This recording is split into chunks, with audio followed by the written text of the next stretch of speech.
Pendaftaran calon pegawai negeri sipil atau CPNS di pemerintah Kabupaten Mesuji resmi ditutup pada 10 September 2024 lalu. Hingga ditutupnya pendaftaran CPNS, terdapat 1.457 pendaftar yang melamar di Pemkab Mesuji.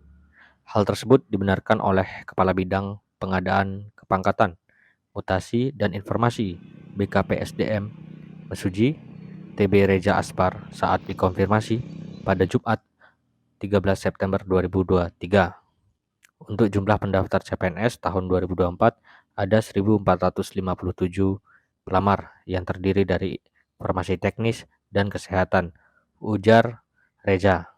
Reza menyebut setelah masa pendaftaran maka akan dilanjutkan dengan seleksi administrasi.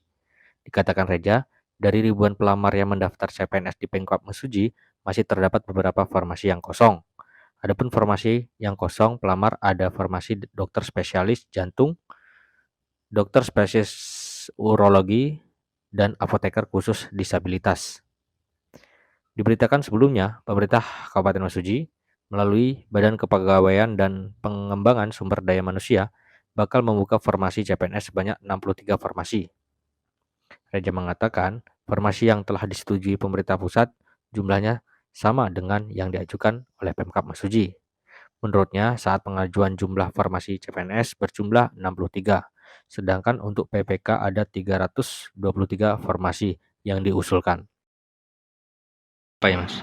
Untuk tahun 2024 ini jumlah pendaftar kita total ada 1.457. Dari formasi Itu dari teknis dan kesehatan. Artinya gabung total dari pelamar kita 1.457. untuk formasi yang kosong Formasi kosong ada 3 formasi.